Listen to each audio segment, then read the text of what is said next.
All right. Rumble, YouTube, welcome back. It's your boy TWP. You already know what time it is. 6 p.m. on a Wednesday. Just so happens that this Wednesday is Christmas Eve, so it's another day in paradise for your boy.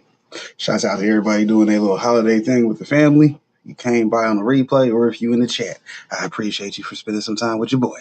Yeah, Six Bows is back. What up? Good to see you. How you doing? Y'all know Six Bows been making some cakes. Y'all go check them out on her content, and pretty sure she'll appreciate that, right? Right. We make content because y'all probably like to enjoy it yourself. What Fred do today? Oh, Fred was out doing something, getting him something. Did something. I ain't gonna talk too much because hell, I talk too much sometimes. Hell, let me get this camera flipped over so we can get to the videos while I talk my ish in the back. Because we gonna talk that ish regardless. So that's just what we do. Just what we do. My camera dirty. Or is it just the fog because I'm foggy? Yeah, that looks a little bit better, right? I don't know. Y'all let me know. Either way, we gonna get in here and get it cracking. Yep, thank you for dropping Spider Pig link. Y'all know our next video will be firstly dropped on Spider Pig on Saturday, so catch up with me then. Actually, I'll be live tomorrow. I got a short, quick playlist that we gonna go through for Christmas. But I wasn't gonna tell you. No lyrics. Would you do us the honors of spinning the red nose right here? Dancer, Cupid, and Donner and Blitzen. But to you recall the most famous reindeer of all? Come on, dog, nose reindeer. Out of every shiny nose. And if you ever saw it, you would even say it from all of the other reindeer. Used to let fall in days. Traveling for Rudolph. Joining any reindeer games. Then one foggy Christmas Eve. Santa came to say, come on. He said, come on. Shout out to our video sponsor at Visible Farms. Y'all know to go check out the OG from the AZ, aka Arizona Treasure Hunters. Torturing them, trying to run cold water and all kinds of things. We got the melon heads right there, but they've perked up and come back. This is another talking about his head. newest grow. This one here. Y'all know he appreciate that. This is melon heads. So we got melon head, and then these are the purples. Is this melon too? That's another melon head. You can kind of tell by the leaves. The leaves are really thin and stretched out. So melon head, purple dementia. Anyways, I've thrown cold water at these. I've thrown hot temperatures. Got all kinds of testings going on. What up, Maria's Fabulous Life Vibes? Good to see you. How you doing? Which they struggle beat after through, beat. Hopefully you having a good day. Welcome in. These are coming back. They're doing all right. I transplanted them into these bigger cups, and they're doing a little better. And we're just going to keep them going and see how they do. Anyways, that's my update for good quality cannabis up here, doing the melon heads and purple dementia. That's it. What's up?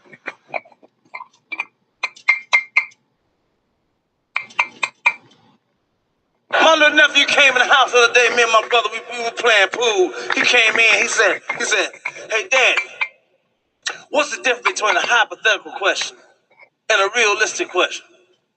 Well, my brother, he kind of stupid too, He said he kind of stupid too. Hypothetical. He said they basically mean the same, but sometimes they be different,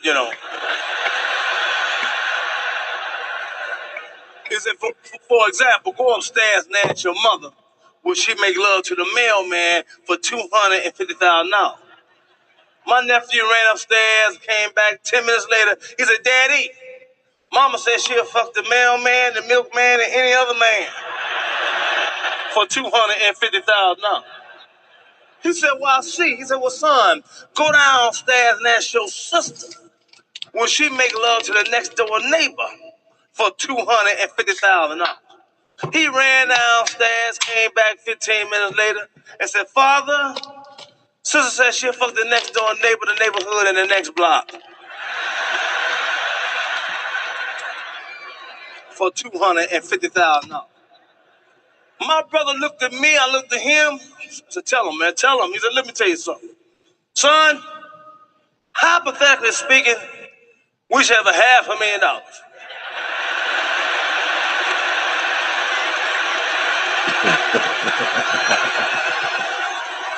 Oh, gotta respect that one. Hypothetically, we should have He said, but $500,000. realistically speaking, son, we living with 2 hoes.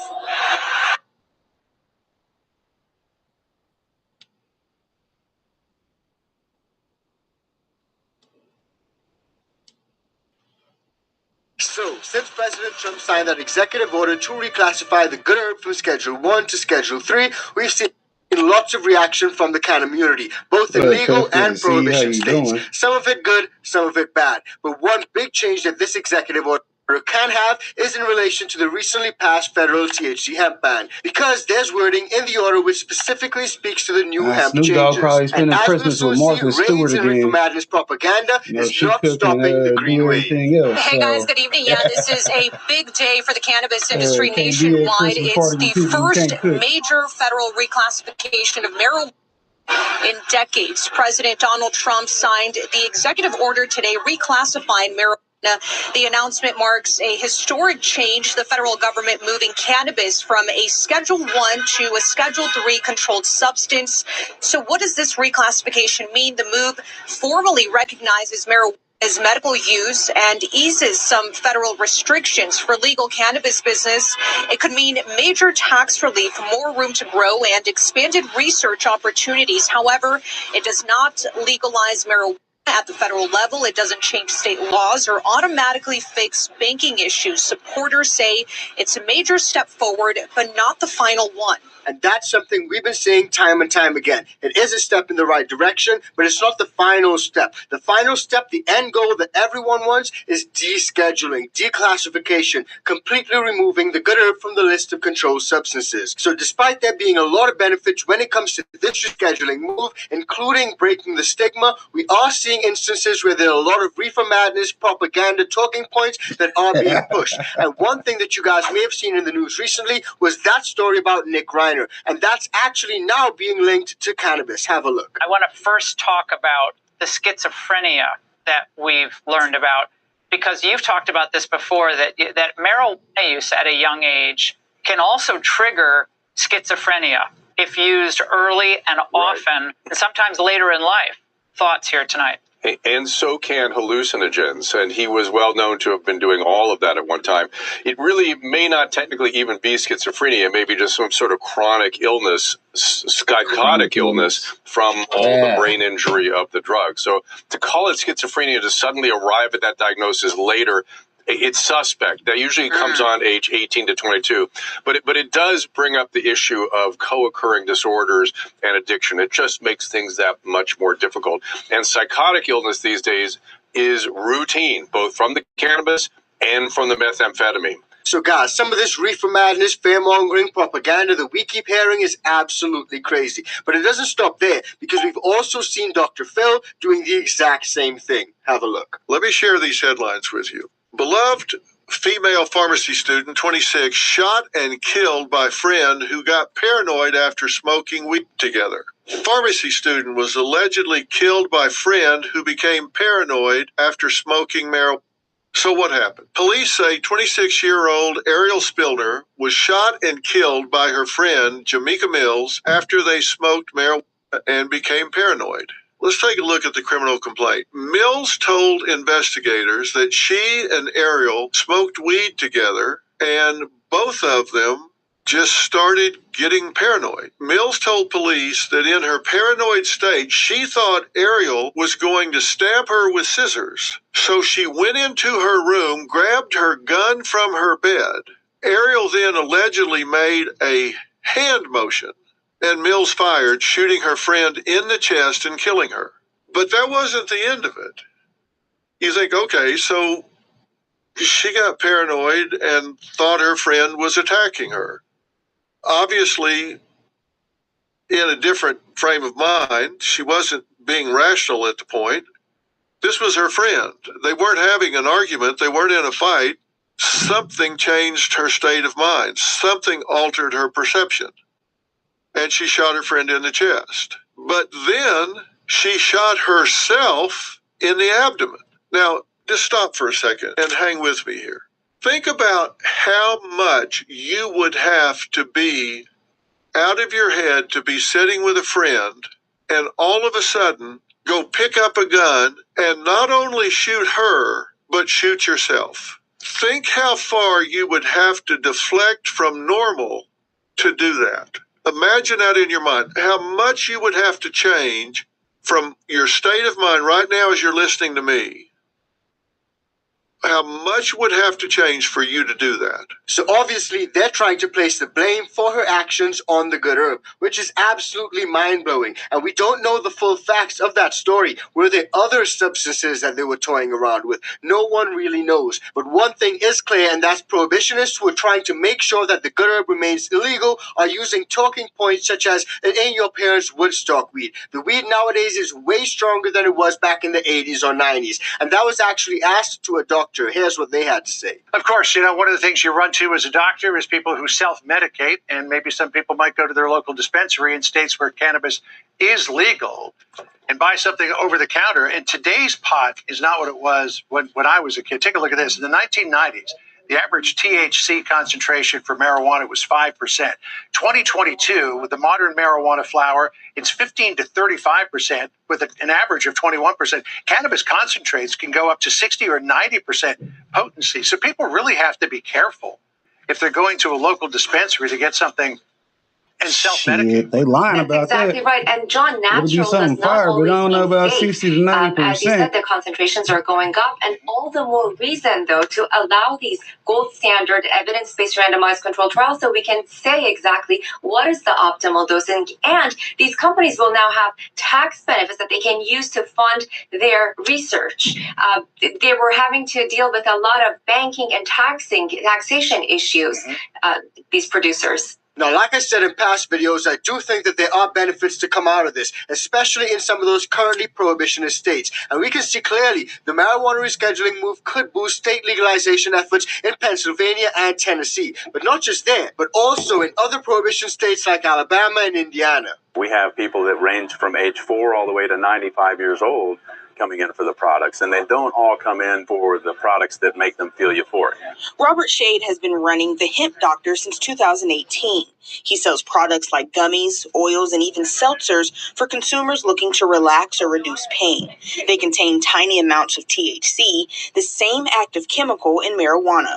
That will come to an end when the spending resolution to reopen the government becomes law. It contains language that would make all products containing THCA and Delta-8 THC illegal again. That's 99% of products in Shade stores. In October, 39 state attorneys general called on Congress to clarify the definition of hemp, arguing THC products are intoxicating, like marijuana or alcohol. Now, like we showed you guys in past videos, that federal THC hemp ban that was snuck into the bill to reopen the government was signed by President Trump under pressure. And out of that, there was a lot of blowback. A lot of folks were concerned that the federal THC hemp ban would decimate the entire hemp industry. And in so doing, a lot of folks will lose access to some of the products that they get relief from. I'm talking in particular CBD and full spectrum products. And typically, those products are most popular.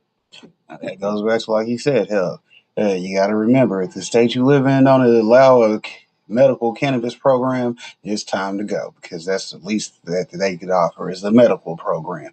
That way, if my shoulder hurts and I want to smoke a blunt after work, it makes sense. Because guess what? By the time I smoke a blunt, I ain't going to feel that shoulder no more. That sounds like it would work for me, so that's what I would prefer. So therefore, be ready to move, because guess what?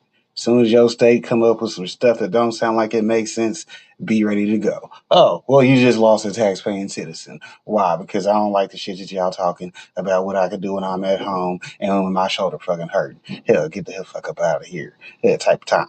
Right? Right.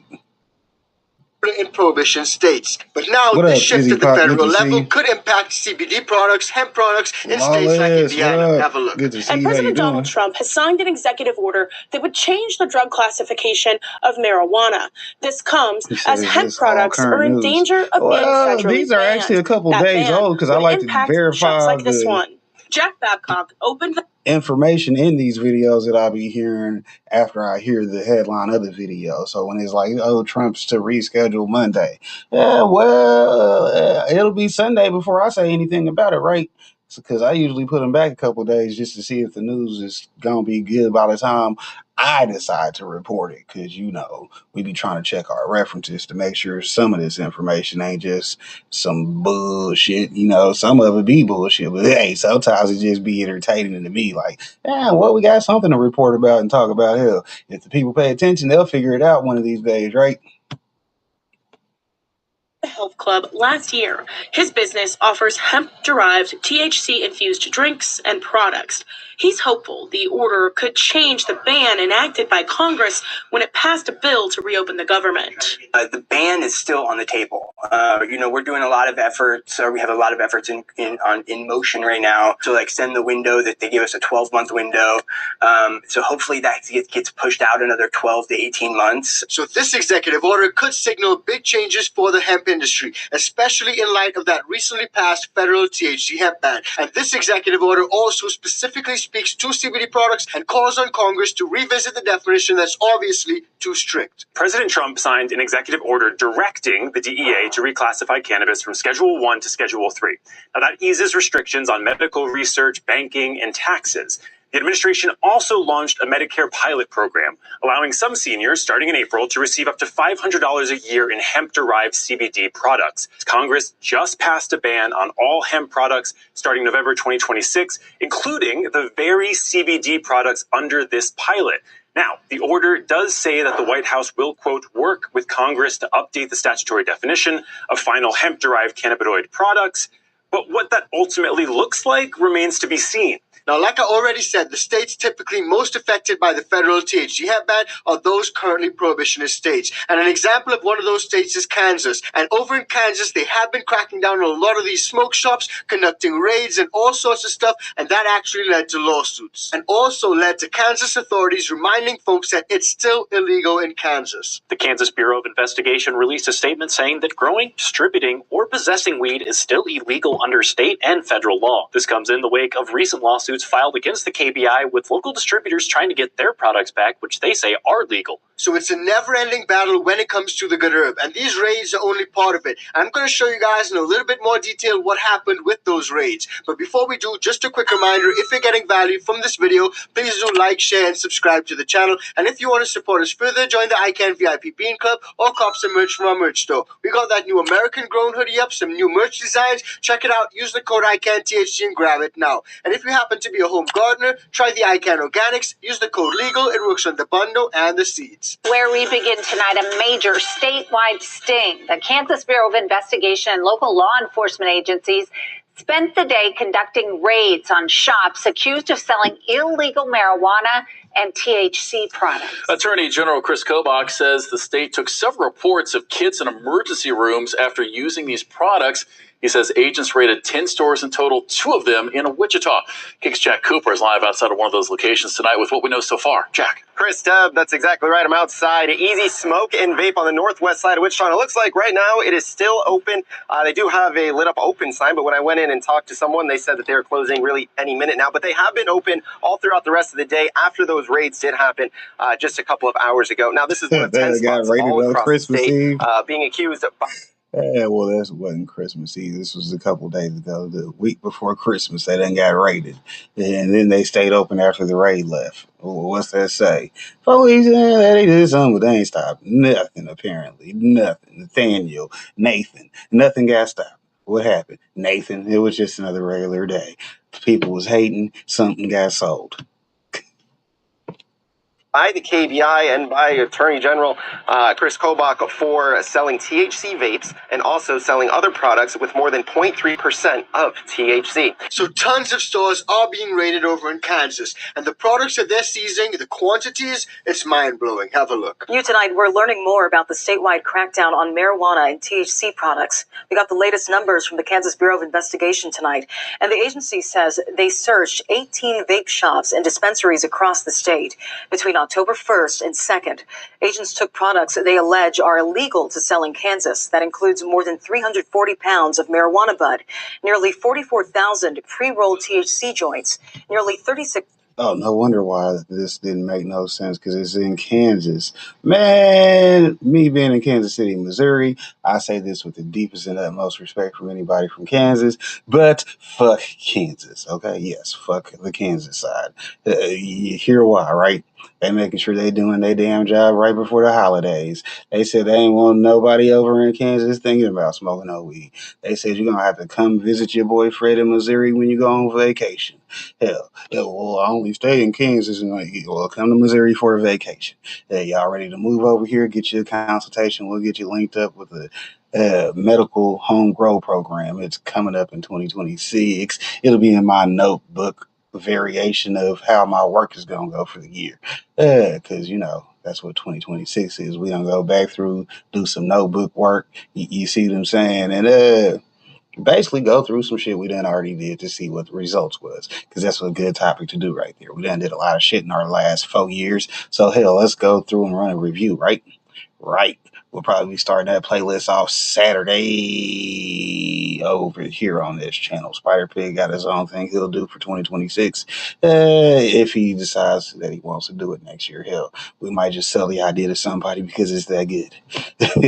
6,000 THC vapes, more than 84,000 THC and psilocybin edibles, and more than $35,000 in cash. Now, the KBI also says it arrested 2 people for allegedly moving illegal products to avoid law enforcement and stopped a box truck in southeast Kansas that was moving THC products removed from Kansas shops. So Kansas is cracking down, and so is Ohio, and I'll show you guys what's happening in Ohio in a bit. But before we do, have a look at this clip, because this clip perfectly shows the contrast and the competing views between folks when it comes to this issue. Check it out. Representative Maureen Bauer encourages the change. In a statement, she said in part, "The federal move to reclassify cannabis is a meaningful change that removes outdated barriers and opens the door to economic opportunity. Indiana should not continue to lag behind while other states modernize their policies. This is a moment for thoughtful, evidence-based discussion focused on public safety, economic growth, and common sense." Attorney General Todd Rokita is among the critics worried about it. Rokita shared on Facebook, quote, "We all believe the science surrounding marijuana properly establishes it as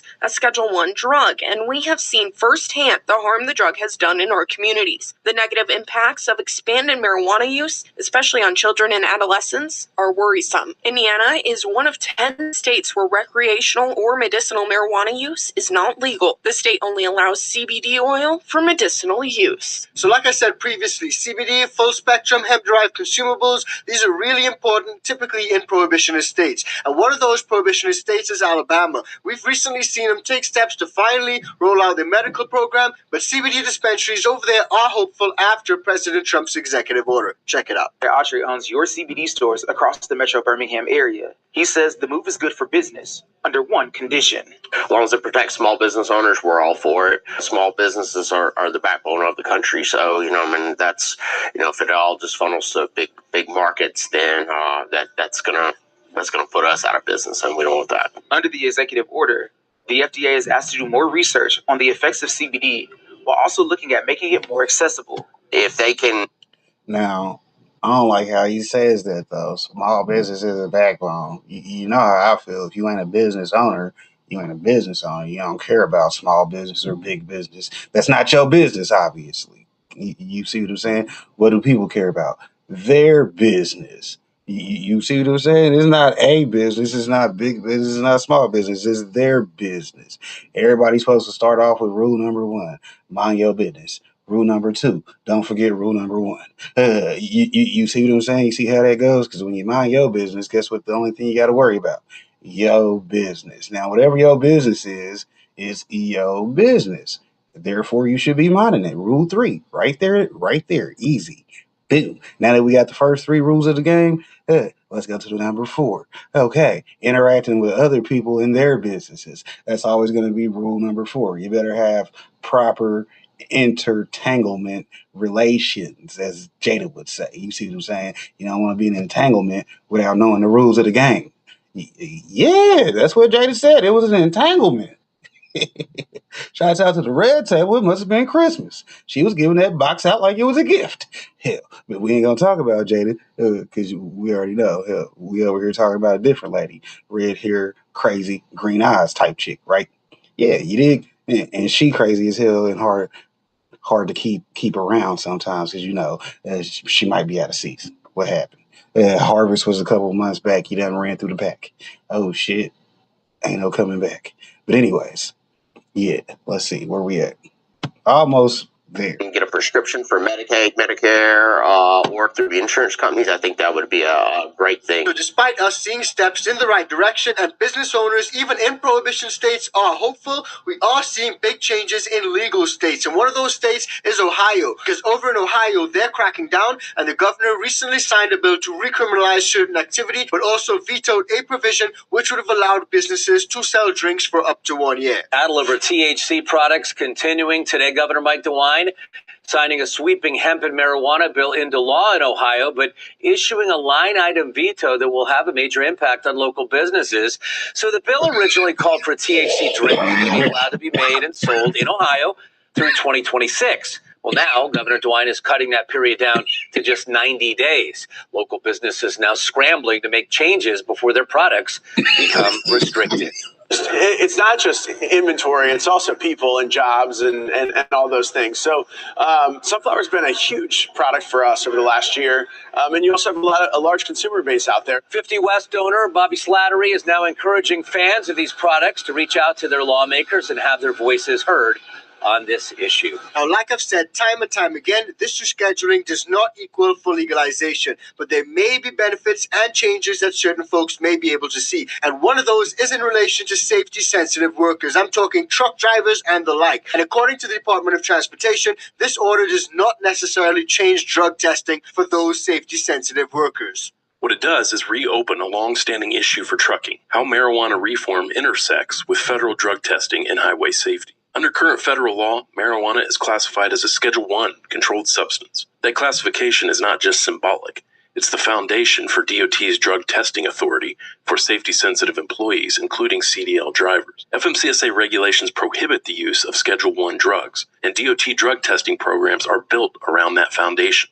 If marijuana is rescheduled to Schedule III, that foundation could shift. It turns out that the DOT's authority to require marijuana testing flows through the Department of Health and Human Services mandatory guidelines for federal workplace drug testing programs. Those guidelines are tied to federal drug scheduling. So if marijuana is no longer a Schedule I substance, HHS may no longer have clear authority to require marijuana testing as part of mandatory federal drug testing panels without new legislation or rulemaking on the topic. That means DOT could lose its ability to require pre-employment, random, post-accident, and reasonable suspicion marijuana testing for CDL drivers under the current framework. This is the core concern for trucking, and it's not a hypothetical issue. It's how the law is actually structured today. So clearly, this can be a really tricky situation to work through. Are truckers safe? Well, according to this article, the U.S. Department of Transportation is currently advising that all safety-sensitive workers must still comply with federal drug testing requirements, even as the president directs the Attorney General to complete the rescheduling process. National Drug and Alcohol Screening Association is really concerned about raw marijuana being classified as a medication under Schedule III. Joe McGuire is Executive Director of the National Drug and Alcohol Screening Association. The group worries not only how this was done by executive order, but the impact across the workforce under federal guidelines, like bus drivers, airline pilots, truck drivers. Once we go to Schedule III, if we do not have a safety carve-out in place that protects that testing program, employers could very possibly not not be able to test for that substance under the federal testing program. In fact, the labs might not even be able to include that in the federal panel. We're also asking Congress to reconsider its classification of hemp-derived CBD. I'm really proud today of President Trump and this big executive order. Stephanie focuses on the board of the Epilepsy Foundation of Texas. While the president called for reconsideration of classification of hemp-derived CBD products, of the Epilepsy Foundation of Texas. While the president called for reconsideration of classification of hemp-derived CBD products, specifically for seniors, Focus, with a child who has epilepsy and a CBD advocate, has been one of those lobbying lawmakers for change. She says the reclassification is needed. As you guys can see, the impacts and the ripple effects of this executive order could be far-reaching and could be long-lasting. And there's a lot of stuff that we're not absolutely certain on, but we'll have to see how it plays out. But let me know what you guys think about all this. Drop your thoughts and concerns in the comment section down below. I'm really interested to find out where you guys stand on this entire issue, especially when it comes to this rescheduling potentially impacting both legal and prohibition states. Now, in our next video, we've seen a recent court ruling destroy one of the top cannabis markets in America over in Michigan. So if you haven't seen that, check it out. It's coming up right now.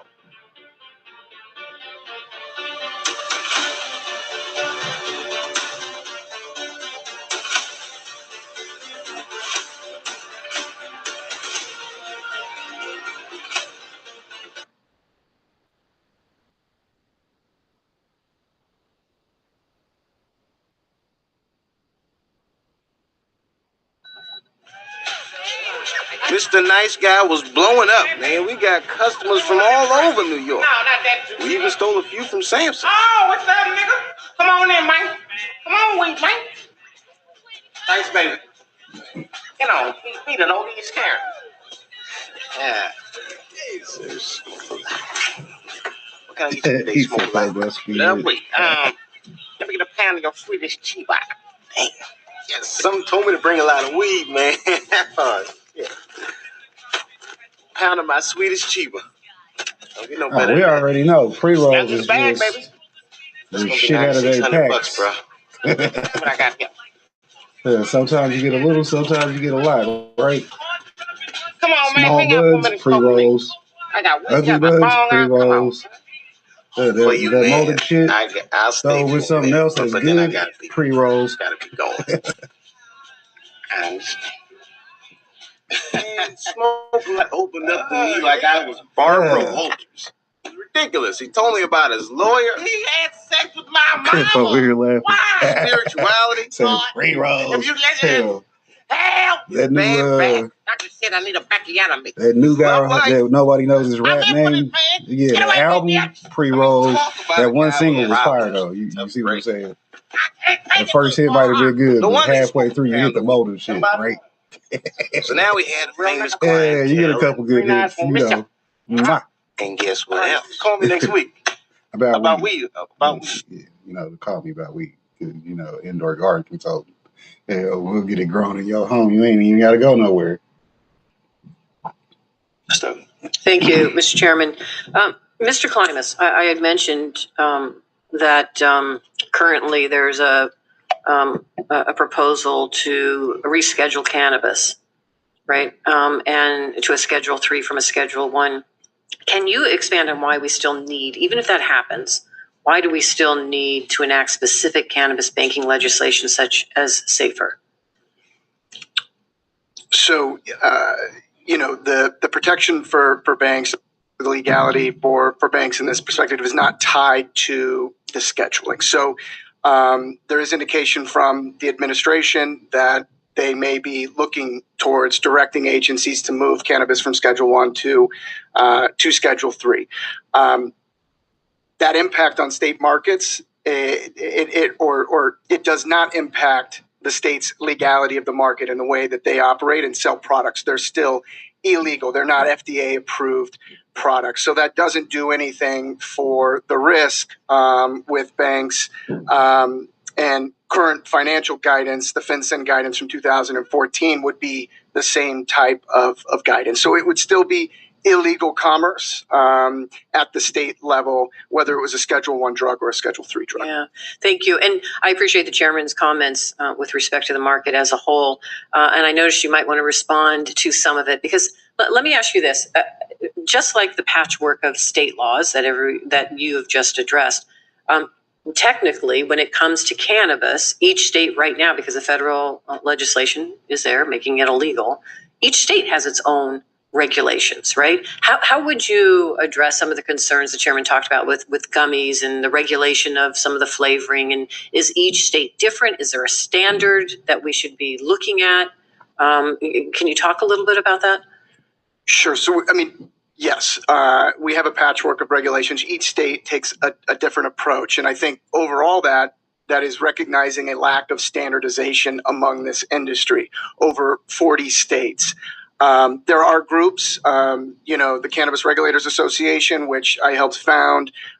They do really great work on trying to standardize that at the state level, but each state legislature has its own opinion on how they want their programs to run, and so we're left with that patchwork. And Chairman, I agree with you. The ultimate goal here is to create a global regulatory framework that inserts federal agencies like the FDA in to do research and to help set those standards. My fear is that that's going to take quite a bit of time. Maybe a move to Schedule III is momentum, and that would be positive. But I worry about what happens, not only what happens to the small and medium-sized businesses in the cannabis industry, but what happens to bad actors that have found a place in this industry while we wait for that. But I certainly appreciate that and agree with you.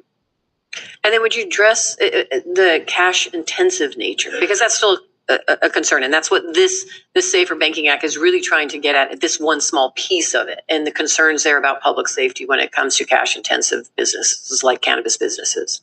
Absolutely. And so as a former regulator, our job was to protect the public health and safety. That was our job, and we did that through transparency in our operators and transparency in our industries, or transparency initiatives.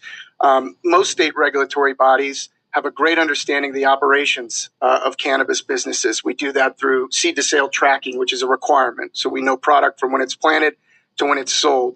Also, most regulatory bodies have a really good understanding of ownership structures. There are pretty strict ownership requirements to try to look out for hidden ownership. What we don't have the most insight into is the financials, especially when we're moving large-scale cash-based transactions back and forth. And so, what the Safer Banking Act would do is bring financial institutions, give them that protection and that safe harbor, and bring them into the fold on a more comprehensive basis, because financial institutions are the ones that should be looking out for this. They're the pros, the professionals at tracking money, sending those reports on Know Your Customer and anti-money laundering. That in combination with the work that state regulators have done on operations and ownership, that's really how we get insight into the operators and make sure that we're... Well, they remind people all the damn time. Just remember, what goes on inside your house better stay inside your house. Mind your business. If you got your shit going on, well, you better know who's able to pay attention and watch it. That's why they tell you to get a privacy fence. We don't want nobody inside your business. Keep your shit private. Oh, you don't have a privacy fence? We don't want you growing outside. If you got a privacy fence, you can grow outside all you want. Now, does your whole fence got to be private? No. Just your garden area where you plan on having your plants. Shout out to that 6 plants in flower, because that means outside, that's easy. 6 outdoor plants. Boom. That's your outside production. Now, indoors is a completely different story. You talk to a consultant like me, we'll get you outdoor and your indoor set up. Both of them. Get you a consultation available on the Buy Me a Coffee. Because buy me a coffee. So protecting the public safety aspect of this. YouTube don't even Thank need you. to know. I know my time is almost up, but I appreciate your comments and being here. That good weed, they don't even roll. Forget YouTube. Hell, they still trying to be back in the 80s. The man, Richard Pryor. Man, we brought you here to tell you we love you. There's no me without you, man. And I remember Mudbone. Now, first come down, yeah. with a girl like that. Am I doing it right? No, not exactly. But the thing you got to do is you got to remember that you're ageless. It don't matter how old or how young. It don't matter because you ain't in that group. You know, when a fight came down, I saw people, they was running all around the streets. And it wasn't a riot. Just people running around the streets. Because people try to do that to you. They come up to you, have pieces of paper. Sometimes they have money in it. I want the money. There you go. See, now you got it. Ladies and gentlemen, the one and only Richard Pryor. Love you, money. Thank you, man. Yeah. And you owe me $50, right?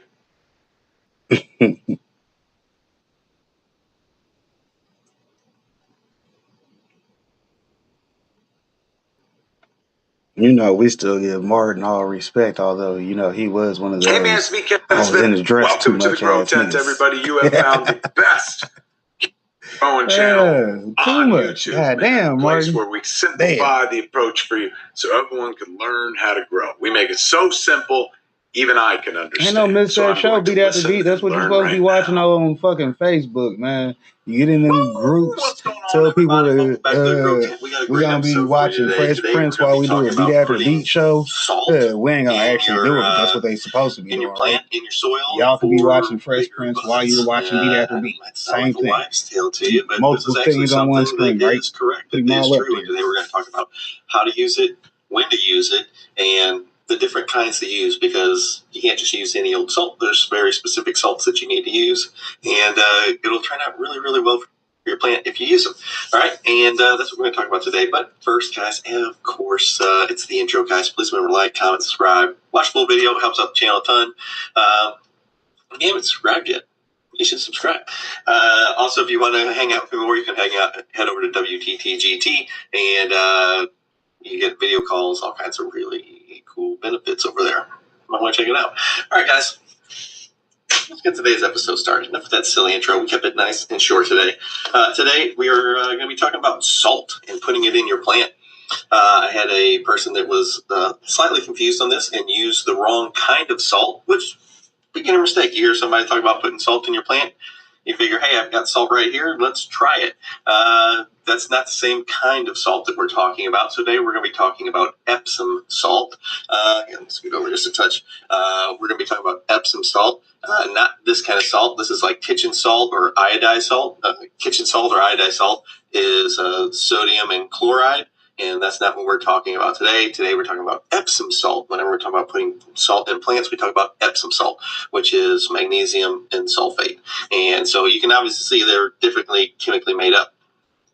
You can't put Epsom salt on your food and make it taste like salt. It's very bitter. It has a very bitter taste to it, whereas salt tastes like salt. So while they may both have salt in the name, they do not do the same things. You can't just grab a thing of Morton's iodized, the blue fucking regular salt shaker looking thing. You can't just grab a blue thing of iodized salt and put it in your plant and get the results you're wanting. We're looking for things that what we're taking the place of here is our magnesium sulfur, mag sulfur. This is what you use after you stop using your cow mag. Usually use your cow mag between the start of veg through the end of week 3 flower, and then you would switch over to like your Botanicare Sweet or Flora Nectar or Bud Candy, one of those other finishing products, your finishing supplement, your mag sulfur product. So if you didn't want to buy these things like Botanicare Sweet or anything like that, and you're like, yeah, I'd rather use something, and get in bulk, a big bag of it. Today we're going to be talking about that and how you would use it, how you would measure it out, and how you would make up your ppm mixture to get the right amount of salt, because most people, they're used to drawing up milliliters and putting it into a container, but you can't do that with a granular form, so you have to measure it out, mix it, and then measure it. So today we're going to talk about how to do that and when to do that. You will use the Epsom salt exactly as far as time frame wise. It's not as far as measurement wise. As far as time frame wise, you would use it the exact same time you would use your Botanicare Sweet or your Bud Candy or your Mag Sulfur, any of your Mag Sulfur products like Flora Nectar. You would use it from the start of week 4 through the end of week 7. If you're doing an 8 to 9 week grow, that's the time frame you would be using this. As far as measurements in your, I don't know if I advertise so loud. I'll just turn it backwards. There you go. As far as measurement, we're going to pretend this is a 1 gallon container. It's obviously not. This is like a 17 ounce, 16.9 ounce bottle of water. But for today's purposes, this is a 1 gallon container, and I haven't drank any of it. This would be a full 1 gallon container. Pay no attention that it's half drank. This is just a full 1 gallon like milk jug. That's what we're going to be using it for today's purpose. And we're going to be figuring out how we get the correct amount of ppms from granular salt, Epsom salt. I don't know why I put quotations on it because it's not just regular salt, it's Epsom salt. Please don't get too confused. Remember, Epsom salt is this magnesium sulfate, and regular salt or iodized salt is that. So you can see they both have salt in the name, but completely different things, chemicals make them up. All right. So you have you're going to be making, we'll make this nice and easy instead of having to add an extra multiplication factor of making multiple gallons of water at the same time. Let's just say you just have your 1 plant. It's not a very big plant, so you're only making 1 gallon of water, and that's going to be your complete feed. If you have to make more gallons of water, you're going to multiply this by the number of gallons that you have at the end, and that's how you'll come up with your mixture. Whenever I start my plants off, my plants are generally decently sized, should we say. So whenever I start at week 4, I like to start them around 200 parts per million per my fluid that I am making up. So if I am doing that with milliliters, like if I have my Botanicare Sweet or my Flora Nectar or anything like that, I'm generally around the 5 milliliters per gallon of water that I'm making up. So if this was just 1 gallon of water, I would put 5 milliliters in there of the liquid form, and that would get me to around 180 to 200 ppms per 1 gallon of water. On the other hand, with granular, you don't have I can't just bring this up in the stylet or in the syringe, so how do I know the accurate amount? So you're going to start this off with teaspoons or tablespoons, not teaspoons. And generally, if you're making stuff for the first time, just start with a half of a tablespoon. It's very easy. Now, I'm not saying just when I'm telling you to measure out in half tablespoons, get like an actual food measuring tablespoon. It makes it way easier than trying to guess with just scooping. Like, okay, well, that's like half of a regular spoon, so I'll just only fill up half the spoon. You're making it way more difficult on yourself whenever you're first trying to learn this. Just grab a measuring spoon, an actual measuring spoon, a little half tablespoon, slide the excess off the top. That's the exact half measurement, and dump it in your water. And if you dump it in your gallon of water, you're going to stir it around until it all dissolves. So once it's all dissolved, you're going to take your ppm pin and you'll stick your ppm pin in the top and measure it. What amount of parts per million does it say? Does it say 100? It's going to say around 100. If you put a half tablespoon in a gallon of water, whenever it all dissolves, you're going to be around 100 ppm. And now if you do a full tablespoon, which is where you want it, you do a full tablespoon in here, you're going to be around 180 to 200 ppm. And when you're starting off week 4 flour, that's exactly where you want to be. Now, by the time you get to week 7 flour, you want to be around 300, 350 parts per million, or around 8 to 10 milliliters per gallon if you were doing the liquid form, or around 2 tablespoons per gallon of mix that you are trying to make. And that will give you around the 350-ish ppm mark.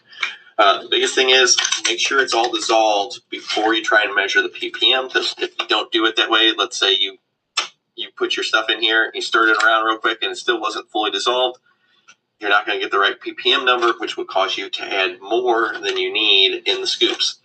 The Epsom salt works really, really well for this. It is the exact same chemical makeup as the other mag sulfur products like Botanicare Sweet, all that kind of stuff. If you look at the ingredients, it's magnesium, it's sulfate, sulfur, and it's the exact same stuff. So the Epsom salt stuff works really well. You can buy it in really big bulk bags, and it's considerably cheaper than using any of the liquid forms. It's like the diatomaceous earth. You buy it in bulk in the big bags, you get it really cheap.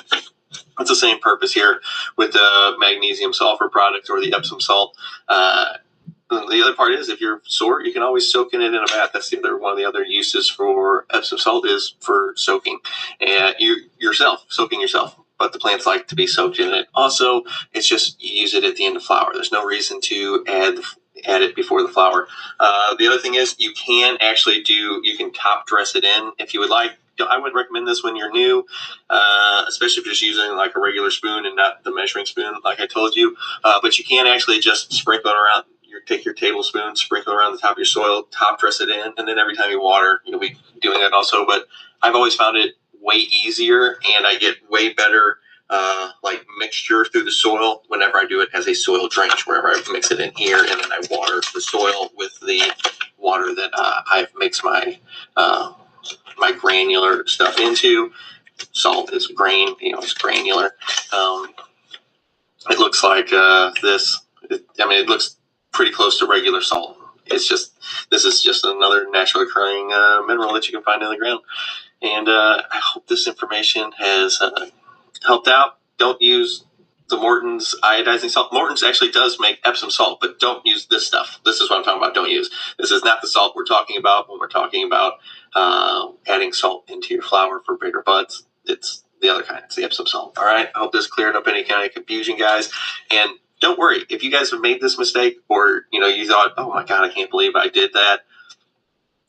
This kind of stuff happens all the time. These are not questions you should be embarrassed about. These are not mistakes that you should be embarrassed about. There's so much information out, and it's very easy to get confused on these kind of things. They look identical when you got a bowl of this and a bowl of this.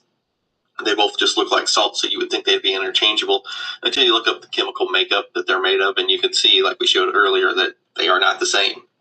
They are not the same thing. They're not made up of the same chemicals, so therefore they do not have the same effect. All right, so I hope that cleared up any confusion. Yeah, just remember, salty plants. Everybody, lots of people make these kinds of mistakes. All right, don't feel bad about it. If you ever have any questions, you can always email me at 2thegrow10@gmail.com. That's the number 2thegrow10@gmail.com. I'm here to help you out. We'll get you on the right track. And if you need more help than that, you can always join the memberships over at WTTGT. I hope you guys all had a good weekend. I hope you all have a good week coming up. We're like 2 weeks away from freaking Christmas. I think this is my kid's last full week of school before they're on Christmas break already. All right, so I'll see you guys later. Have a good week. Have a good holidays coming up. I'm out of here. I'm GT. I'll see you next time.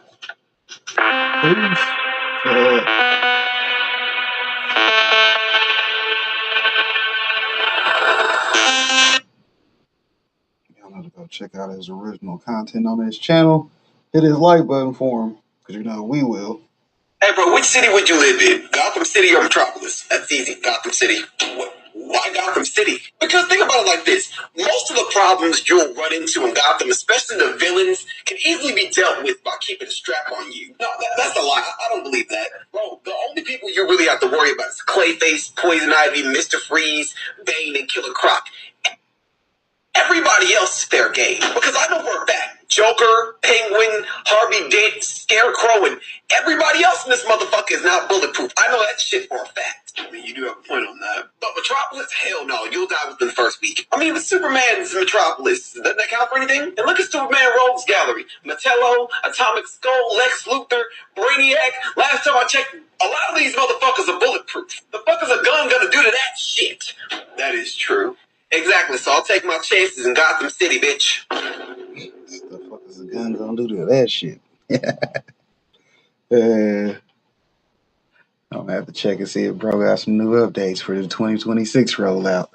Yeah, can't be doing this. Hey everyone, brand new week and welcome back into our latest TDR Cannabis in 5 presented by Dutchie, the platform powering cannabis retail across North America. I'm your host, Shad Dales, and today we're going to look at one of the most dramatic and misunderstood weeks the cannabis sector has seen in years as to what happened last week. A lot of people talking about this right now. Everyone wants to know the same thing. After what happened last Thursday, where does the cannabis sector go from here? Based on the price action, the global attention, and the media cycle that's building, the sector is shifting into a far more balanced setup. But this isn't blind optimism. There are real challenges, real exhaustion from retail investors, and let's face it, real trust issues that definitely need to be addressed. So the big question everyone is asking is, when you have an announcement as big as what President Trump said last week, signing an executive order to reschedule cannabis, and then seeing prices decline as much as 40%, people are thinking, what is going on here, and can I trust this industry moving forward? So let's explain some of the things that happened and what we can expect next here in our latest TDR Cannabis in 5. All right, let's first begin with what happened. Last Thursday, after President Trump signed his executive order, this was not a normal trading day. It was profit-taking. It wasn't a natural pullback. It wasn't a slow fade either. It was a structural flush. It was a violent, coordinated liquidation that hit the entire U.S. cannabis complex at the exact minute, 12:50 p.m. Eastern Time, 40 minutes before President Trump's historic rescheduling announcement. So you saw MSOS on the New York Stock Exchange, Trulieve on the OTC, Cureleaf on the OTC, and Green Thumb on the OTC. And what happened? They got whacked. Different exchanges, different liquidity profiles, and different order books. And here's the most alarming part. It was all at the exact same minute. So this doesn't happen by coincidence. This was a basket execution designed to force a mechanical cascade. It pushed call options out of money, it triggered dealer de-hedging, and it drained the upside fuel before the biggest cannabis catalyst was about to be announced ever. But here's the part that matters the most. The sell-off, it was so sharp, so fast, and so disconnected from fundamentals that it created one of the biggest mispricings the sector has ever seen. And that mispricing is exactly why, to me, I think the setup going forward is so compelling, but also why we need to talk about some of the challenges as well. So before we get into those, just a quick word right now for Morgan & Morgan. There's a reason smart investors celebrate when their portfolio jumps 40% in a year, just like there's a reason Morgan & Morgan is America's largest injury law firm. Think about it. When you're investing, you want the right team in your corner. The same is true if you're injured in dealing with an insurance company, and that is where Morgan & Morgan comes into the equation. Why? Well, they've got more than 1,000 attorneys in over 100 offices nationwide, and they've been fighting for people for over 35 years, and their track record is hard to ignore. Case in point, in Florida, a client was offered $350,000 but walked away with $12 million. So in total, Morgan & Morgan, they've recovered more than $25 billion for over 500,000 clients. Because if you're injured due to someone else's negligence, you deserve to be paid. Not all law firms are created equal, but with Morgan & Morgan, their fee is free unless they win. You can start your claim right now by clicking the link in the description below or by scanning this QR code on your screen with your phone. At the end of the day, if you want what you deserve, make sure you go in with the right team by contacting Morgan & Morgan today. All right, let's get back to it. Now let's break down the major forces shaping the sector right now, because they're both constructive ones and there's also some critical ones as well. Reason number one, the drawdown, as I said, it was extreme and artificial. These weren't natural declines. These were vertical candles created by a forced structural event. So when a sector gets hit that hard and that fast, and for reasons that have nothing to do with fundamentals, the market often recalibrates once the liquidity normalizes. So that alone brings the sector back into a more balanced posture. But also, here's a critical part that we need to pay attention to. Right now, as we know, retail is exhausted, and rightfully so.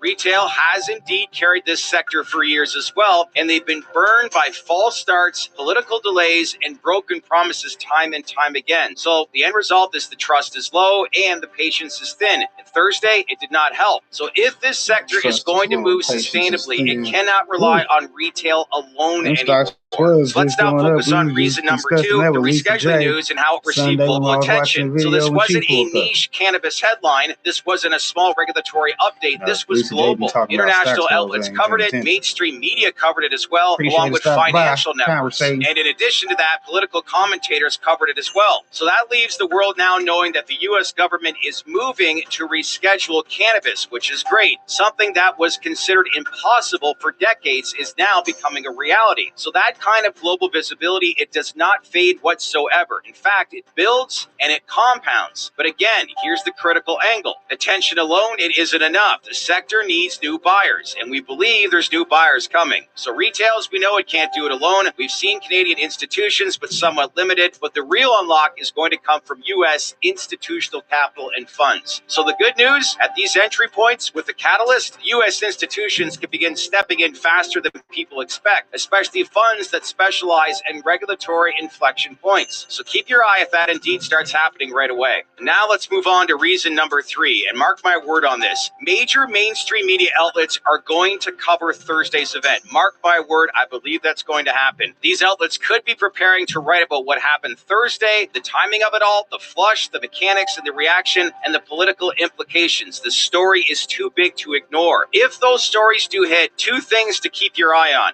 1, they amplify the significance of the Trump administration cannabis stance. 2, they remind investors how big the announcement actually was. We're actually forgetting in all this how big that announcement really was. Because let's face it, attention, it drives flows. Flows drive price, and price drives momentum. This is how second waves move begin. But again, here is the critical reality. Momentum alone matters if trust returns. The sector definitely needs stability. It needs transparency as well, and it needs consistent policy follow through. So without that, every rally, it risks becoming another false start. But I can tell you this, having worked in mainstream media for 20 years, a story of this significance is going to grab a lot of producers and a lot of editors-in-chief's attention. So expect stories about what happened last Thursday to come out this week. And that is a very good thing that could generate a second wave rally. So to bring this home, here's the bottom line. And really, here's the real question in all this. Where does the cannabis sector go from here? As we know, this is global attention. Prices are attractive right now for new buyers to get in. The extreme drawdown, the global visibility, and the media cycle that's gaining momentum, they all point towards a sector that's been pushed far below where this catalyst suggests it should be. Keep that in mind. But as we know, this isn't a one-sided story. From what happened last week, retail is exhausted and trust needs to be rebuilt. U.S. institutions, they need to step in, and the sector definitely needs some stability, not just headlines.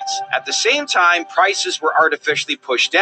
The biggest cannabis catalyst in years, in fact, probably ever, it just hit, and the world is now talking about it. And more coverage is coming, I believe. And institutions, they may see these levels as an opportunity to buy now. And keep in mind, too, from some of the conversations we had last week with our guests, more is coming. Rescheduling is the starting gun. Think of the sign-off from Attorney General Pam Bondi that's coming soon, and in addition to that, uplisting sometime in 2026. That's going to grab a lot of attention, especially on the U.S. side of this industry. And when you factor all this in, the ripple effect is only in its early stages. So that's it for our latest TDR Cannabis in 5 presented by Dutchie. If you found this breakdown helpful, make sure to like, subscribe, and drop some comments below. We'd love to hear from you. I want to hear your take on Thursday's flush and where you think the sector goes next. Until then, enjoy your day. I'm your host, Shad Dales. We'll see you in the next video, and thanks again for watching our latest TDR Cannabis in 5 presented by Dutchie. Take care, everyone.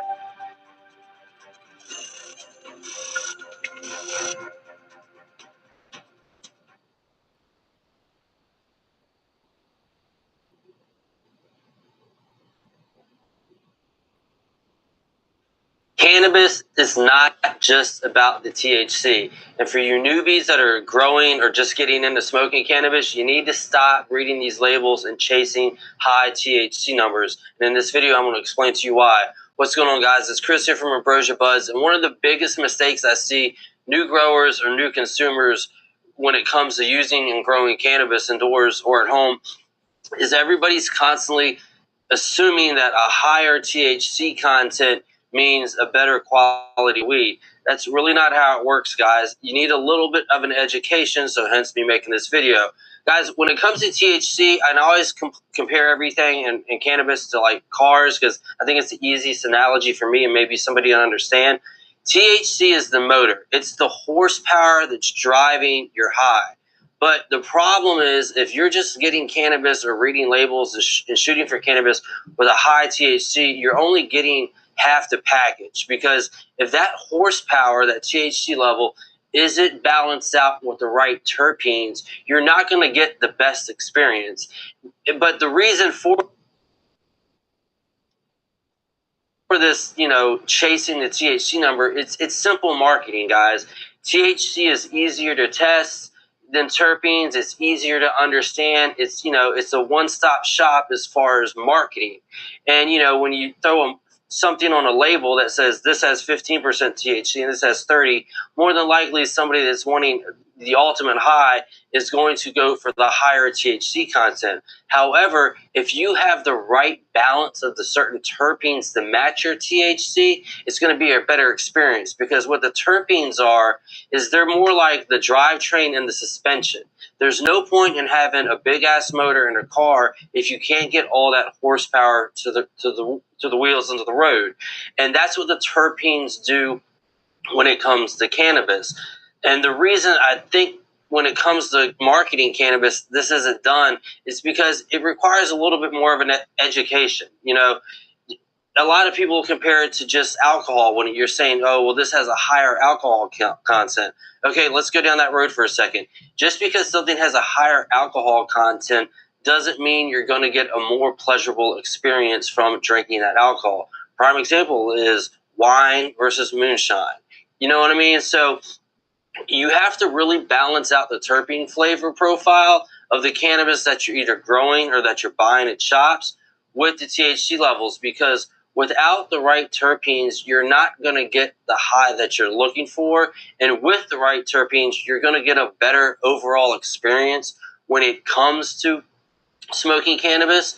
And so I just think it's a big marketing gimmick. I'm not saying it's a scam, but there's a couple of things that do bug me about it. For one, testing is accurate, but there's a lot of wiggle room when it comes to the labeling. And I'm going to do a whole nother video of what you need to look out for on the labels of your cannabis at the shops, because I think it's just a big marketing scam, guys. They're trying to make money and they're trying to sell as much product as they can, and they're really not educating you like you should, because they know a lot of these new people getting into the cannabis market aren't as educated as all the old people that have been doing this for decades. So if you really want to get the ultimate experience when it comes to it, don't shoot just for a high THC level. And I'll give you a prime example. So right now, a lot of the cannabis that's being sold, you know, the cup winners and stuff, like the permanent markers and whatnot, have a 25 to, let's say, 30% THC level. How accurate that is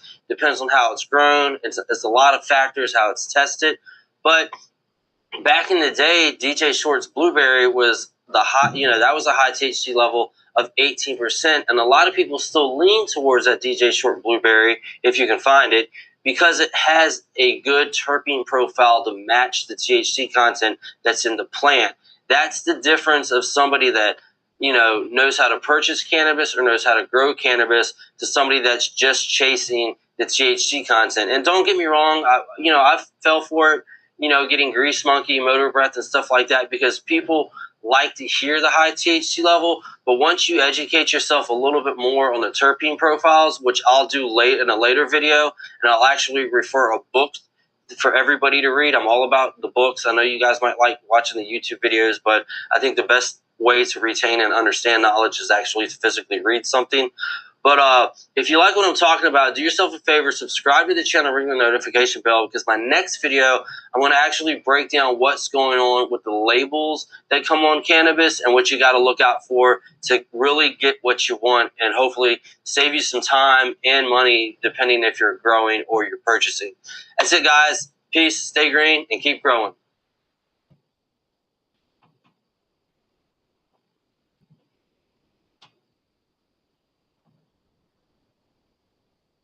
Problem with filing is black people don't file because they don't understand it. Do you know how many times Donald Trump filed? Yeah. So then why? But he's known as a terrible businessman. But no, he's the president. Yeah, but sure, but he still was known as a terrible businessman. Actually, a con man. Do you know how confidently dumb you sound? You're saying it's bad that he went bankrupt 6 times. He's a billionaire and he's the president, but and you still not a terrible businessman and con artist. Are you known as a good businessman? I don't know. Okay, well, you make a lot of money? No. You just now said, let's just go back to how ridiculous you are. The president filed for bankruptcy 8 times, still a billionaire. He's saying he's a bad businessman. You're just not that smart. Okay. And you have to acknowledge that. And you know why? You're not seeing the world. You know what happens when you have to go someplace? You laugh. You know what happens when you have to go someplace every day at 4 in the morning? You can't go nowhere. You got to be here every day. You've been 15 years. You've missed the whole world. You don't know what you're talking about. And you're saying it confidently. And you're in an algorithm where people actually believe you. Said people just be saying things sometimes.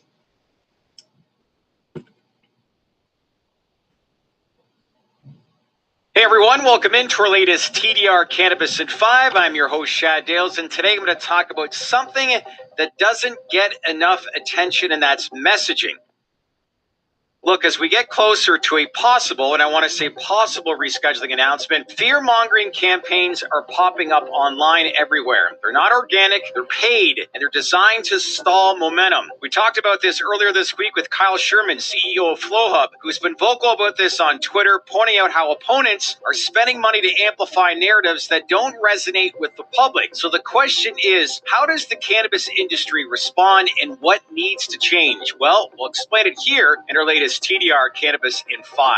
Okay, let's begin where Kyle has made some sharp points. These anti-cannabis campaigns, they aren't grassroots. They're defensive moves by entrenched interests who know rescheduling could be inevitable. So when you see posts with little engagement but heavy paid amplification, it's a signal. It tells us opponents are nervous, and it tells us the industry hasn't unified its messaging to counter them, really. And here's another key point. When opponents talk about cannabis, they never back it up with data.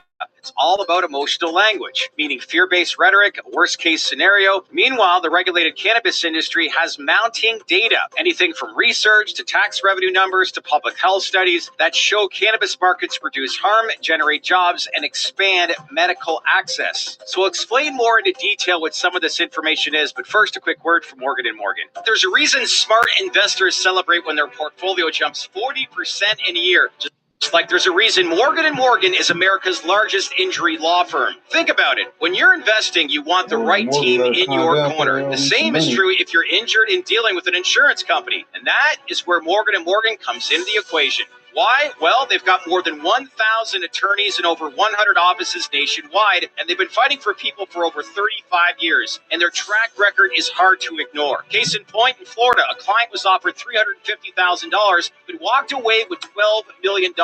So in total, Morgan & Morgan, they've recovered more than $25 billion for over 500,000 clients. Because if you're injured due to someone else's negligence, you deserve to be paid. Not all law firms are created equal, but with Morgan & Morgan, their fee is free unless they win. You can start your claim right now by clicking the link in the description below or by scanning this QR code on your screen with your phone. At the end of the day, if you want what you deserve, make sure you go in with the right team by contacting Morgan & Morgan today. All right, let's now move to the messaging gap and what is missing right now. And this is where the industry definitely needs to step up. Silence, it's not a strategy. One-off tweets, not a campaign. If rescheduling is indeed announced, Washington will be watching how the industry frames the moment. So Kyle Sherman, again, he's pointed out that the industry often fails to connect with everyday consumers, and that right now is a mistake. Messaging can't just be about investors or operators. It has to resonate with voters, patients, and families. So when opponents push fear, the industry needs to push back. Regulated markets reduce harm, generate tax revenue, and definitely expand medical research. But as we know, facts alone, they aren't enough. The delivery, that's what matters. And right now, cannabis lacks a unified PR strategy. Other industries, when you look at tech, renewable energy, they have rallied around simple, consistent narratives. In cannabis, they need the same clarity. So the message should be this: rescheduling is about fairness, it's about science, and it's about economic opportunity. That is key in all this. We know this, but for those that don't, they don't know. So what are some examples of some strong messaging right now? And really, what does that strong messaging look like? So here are a few examples the industry should implement. One is MSO executive testimonials from customers. Imagine executives at major multi-state operators sharing real stories from patients and consumers. If they've done it, well, they got to do it more. Not just one-off quotes, but a coordinated campaign of testimonials that highlight how cannabis improves lives. These stories, they humanize the industry and they make it harder for opponents to frame cannabis as a threat. Then you have the full court press from high-profile names. This can't be one tweet here or one interview there. It needs to be a sustained push from high-profile voices. So that includes CEOs, athletes, medical professionals, even celebrities, all reinforcing the same narrative. And let's face it, Washington, it responds to pressure, and pressure comes from visibility. Next up is consistency across channels, meaning messaging has to be constant. So we've got social media, press releases, op-eds, podcasts,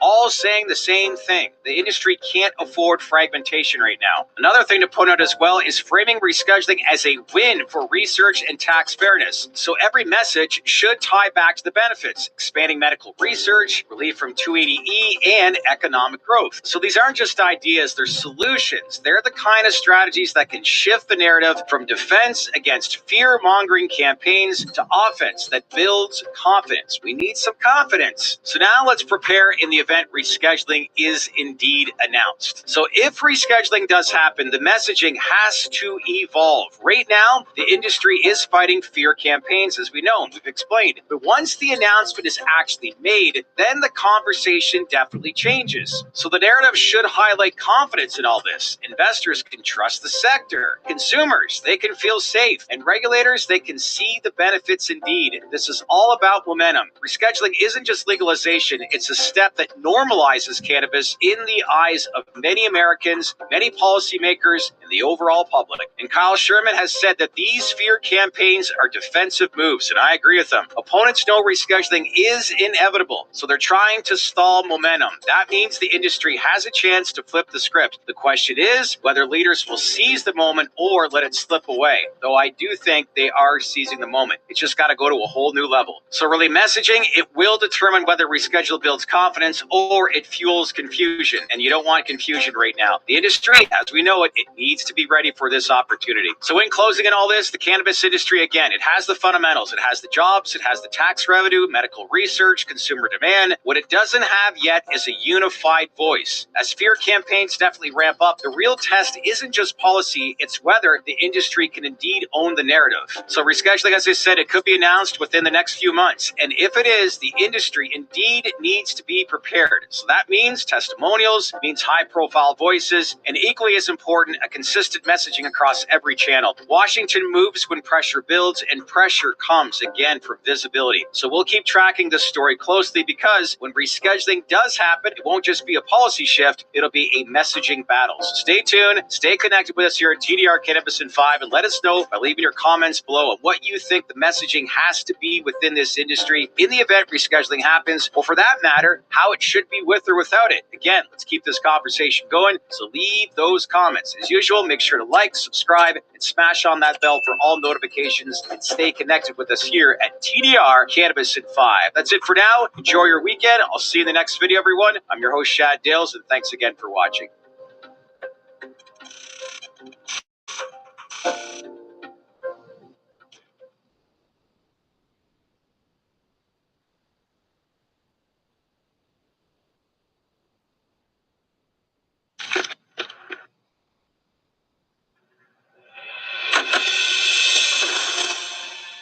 Hope you don't mind.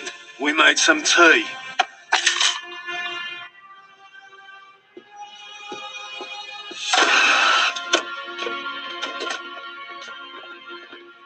Allow me to introduce myself. I'm the bloke you're stealing from. The name's Alistair Rigby, but as far as you're concerned, I'm Willy fucking Wonka, and you're taking a shit in my fucking chocolate factory. Easy, boss. Don't get upset. When I have to go to the dentist, I'm upset. When Liverpool beats Arsenal, I'm upset. But when some little shit decides to take over one of the most profitable territories in the country, I'm beyond fucking upset. I'm very fucking upset. So, from now on, you're under new management. You will work for me, and in return, you'll receive an allowance. Allowance? Yes, allowance. As in, I'm allowing you to keep 10%, and I'm allowing you to keep drawing breath on this earth. Now, you either get down, or you lay down. What's it gonna be, sunshine? This wasn't no movie. The smart thing was to say yes, get up, and leave the room. But then I thought to myself, what if this was a movie? Look, fuck you, fuck the plane you flew in on, fuck them shoes, fuck those socks with the bell on it, fuck your gay-ass fairy faggot accent, fuck them cheap-ass cigars, fuck your yuck-mouth teeth, fuck your hairpiece, fuck your chocolate, fuck Guy Ritchie, fuck Prince William, fuck the Queen. This is America. My president is black and my Lambo is blue, nigga. Now get the fuck out my hotel room. And if I see you in the street, I'm slapping the shit out of you.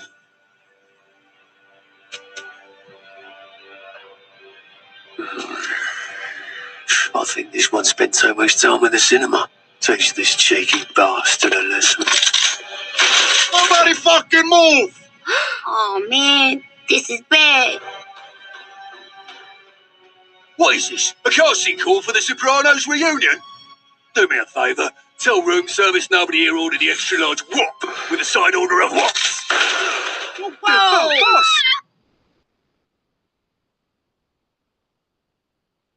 Hit him with the boomstick.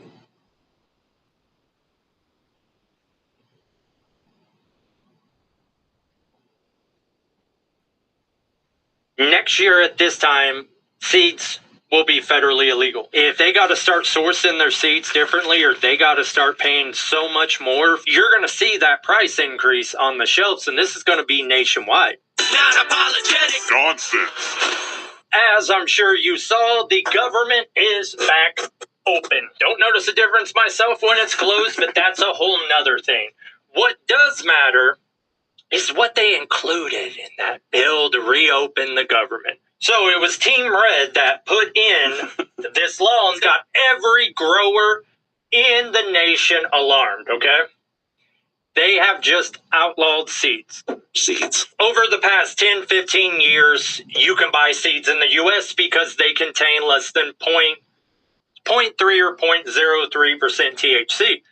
Before this, what we all had to do was we had to order the stuff overseas. It would like go through customs, and then what you would get would be like a CD case, and you'd pull up the CD tray, and it would be like a baggie of seeds taped in there. Or you'd get like a flash drive, and then on the screws, there would be glue on it, so you could see if someone opened it. And then you'd open it when you get it, and you never know how you're going to get it, right? You're going to get a package that you need to rip apart and find these things. So you open up the USB drive, and then there's no circuit board or anything. It's just a baggie rolled up. That's how everyone used to have to get like feminized or autoflower or whatever seed you're looking for. The government's bill was aimed at like Delta 9 or Delta 8 or whatever you call it. You haven't seen that Delta 9? Like, they just sell it at smoke shops. Yeah, see, it's a weird... Before I came here, they had a new sign out. It's like Delta 9 THC sold to you. They're trying to close this loophole right now in the government where, okay, your Delta 9, it's a very low THC content. It still is THC, and it's in every plant, right? But they can concentrate it through this loophole and really raise that THC content. But it's a nasty, artificial kind of high. I believe what this was aimed at was to close that loophole of gas station herb, right? But they specifically said seeds. And the way they worded it, because, you know, the argument is, well, seeds don't have that threshold of 0.3% THC. They said seeds because you have to, with this new bill, you have to take into account its final form.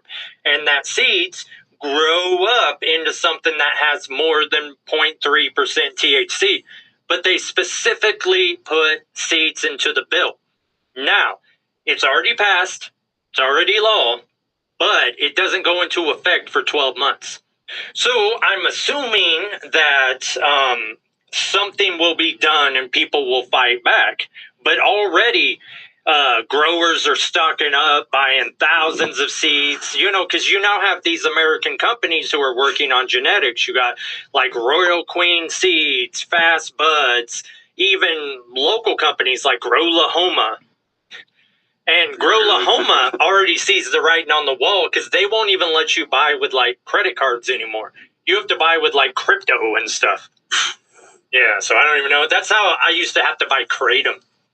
Was that you'd have to do it through one of these alternative payment methods because they didn't want to be tracked and they don't want to report and this and that. People are stocking up, and your seed banks, they're running big sales, and nobody knows what's going to happen. But effectively, at this moment right now, next year at this time, seeds will be federally illegal. What do you think about that? They specifically said seeds. This isn't an accident. I read the part. I didn't read the whole bill or anything, but I did read the couple paragraphs. It said seeds because their final form is over 0.3% THC. What do you think about that? I think it's pretty dumb. And I mean, they can outlaw it all they want. It's still going to continue. It's not going to put a stop to it. Yeah, but like your average, well, let's just say your average pothead is a retard. And like you don't get as much bag seed as you used to, No. But even the ones you do get, you don't want to grow. Because you don't know the history of the genetics and they're not feminized. So you might put all of this work into it, few months, flip it to flower, and it be a male. Because you don't know until then. Right. It starts developing little ball sacks, little pollen balls. We rub them. But nonetheless, so it's very nice that people can buy feminized seeds or auto flower, right? So you can know whether you're getting a photo period or an auto flower. But it almost seems like they're trying to target and shut down the home growers, is what it really is. Yeah.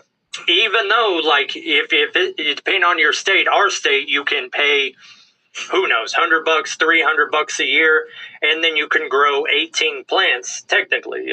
6 vegetative, 6 flowering, and 6 seedlings and or clones, I believe is the rule. But you can only have 6 flowering plants at any given time. And if you get that license, you open yourself up to inspections in your home from the health department. And I don't know how much they are or aren't doing that. Everybody I know who does this, well, the health department's the last person they're going to tell. But these seed banks, I don't know. I expect it to go bananas. Because what if I was in their shoes, I would ramp up production right now, and I would just flood the game. You know what I mean? In case all of this does go away. But I think it's cool that we have companies over here who are running their own genetics. So they're crossing this with this. And that actually goes to a funny point. You still hear people saying this shit now. I like sativas better. I like indicas better. You're not mixed, yeah. Yeah, you're not getting a pure indica or pure sativa. You don't even know what you're getting because, like, let's say Royal Queen seeds, okay? Let's say they get, they like strawberry cream pie punch from, Grow-Lahoma. So they have to take Grow-Lahoma's word on what it's this crossed with this, right? And then they're going to do their own crossings. Everything is a hybrid. I don't even think you can honestly say this is indica dominant or sativa dominant anymore. It's just a plant. Smoke it. You know what I mean? It is just literally that. Do you go to the dispensaries at all? Yeah. Have you been seeing the rise in spray pack? Spray pack. Extreme flavors that you wouldn't otherwise see. Fruity Loops, Campfire, S'more, Strawberry, Dragon Fruit, Apple, Oatmeal. Like these out of this. Think so, but I don't really pay attention. I order it offline, but I just go to the flower section, so I don't really scope out the... Okay, well, this was more of a problem on, like, the East and West Coast. Really, the East Coast, like New York. But spray pack is just like it sounds. People, your manufacturers, they're going to take your herb, and they're going to spray it. Now, they'll tell you they're spraying it with terps, but A, don't spray shit on the weed, and B, it's typically not terps, it's artificial flavoring. Okay? And that's how people are getting popcorn lung, getting a lot of respiratory issues, is because they're literally, think potpourri. Yeah. And then that opens itself up to you also putting like a Delta-9 or a spice or something to make people get higher so you can claim it's a higher THC percentage and make more money. But spray pack is here. And I know the one dispensary I go to, they have it right now. Yeah. Yeah. I've never heard of it. Yeah, it's not going to say spray pack on it. I mean, there might be some fine print that says added terps for flavor. But if you see anything that isn't like a natural flavor or like 3 flavors combined, that's spray pack. So I keep wanting to say Skittles, but Skittles is actually a real strain. But it'll be like a vanilla cupcake or root beer float or... I mean, how do they get that? This is a plant that comes from the ground. Right. And anytime, and screw all that, like, everybody will tell you, oh, this herb tastes just like oranges, or, oh, it's so fruity. But, I mean, it's really not. It tastes like a plant. Yeah, I've really only had one that actually has some flavor, too. It's like a chocolate peanut butter, and it had a hint of, like, a chocolate taste to it. That's about the only one I've had. That Now, like chocolate, I would argue that they could maybe do something, because when I think of chocolate, I think of dirt. You know, chocolate is a natural thing. But what was the second thing? You said chocolate what? Peanut butter. Yeah, there you go. Where they get peanut butter, that's a spray. But yeah, and I see the ads for it. They'll have these guns that look like airbrush guns. That's a spray. And then you buy this artificial terps, and then you essentially hang the herb, aerosol spray all over it, and that's what you're smoking. Dispensary's got to get their shit together. Yeah, that's probably all the prepackaged ones too. Mm-hmm. That's Isaiah's. I usually go over to Joplin. I think I'm gonna start going over to Carthage because it's an actual deli style. Like they have the big jars there. It's not, they weigh it and bag it right there in the store. Oh, okay. So it's not like it got shipped from whatever that big place is in the Let you Ozarks. smell it and everything. Let you see what you're getting. Yeah, that's better, I'd say, at least. But here's the thing, too. If this seed law goes into effect, all that's going to raise. Think about that. If they got to start sourcing their seeds differently, or they are paying so much more for it, you're going to see that price increase on the shelves, and this is going to be nationwide. But I do see people arguing, saying that that's not what it says and this and that, but it does seem to be more of like the tribalism thing, where it's like their side that passed this. So how dare you say anything bad about a bill that their daddy passed, you know? So we are seeing a lot of that, and that's just politics as a whole. Yeah. And I've said it 100 times. Did you just try to take a hit off my earbuds there? Yeah. And I've said this 100 times. If you're a grown man and you follow a politician like they're your favorite sports team, you are an absolute dork. Let alone you buy a politician's merch and don't ever speak to me again. Oh my God, where'd you get them fancy shorts? Jesus. Champs. Yeah, those fucking shorts look like a spray pack, dude. Fucking I no got one can see compliments it. on these shorts. Fucking Hawaiian. Do you now? Yeah, I do. Yeah, well, I do not believe you. But yeah, so if nothing changes, seeds will be illegal. And that just sucks. I was going to end it there, but I have one more thing to say. Right now, being able to get a high-quality setup and grow your own herb has never been more obtainable. For like $1,000, you can get a real setup that like multi-tint that you can do whatever you want in. And for like $300, you can get a little rig setup that's going to have its flaws, but it's still going to produce herb that if you choose to, you can go straight organic. And you can know exactly what goes into it, you know, farm to table. And they're essentially trying to take that away from us. And I don't know about you, but I ain't going down without a fight. Let's pull our guns out and let... Good night.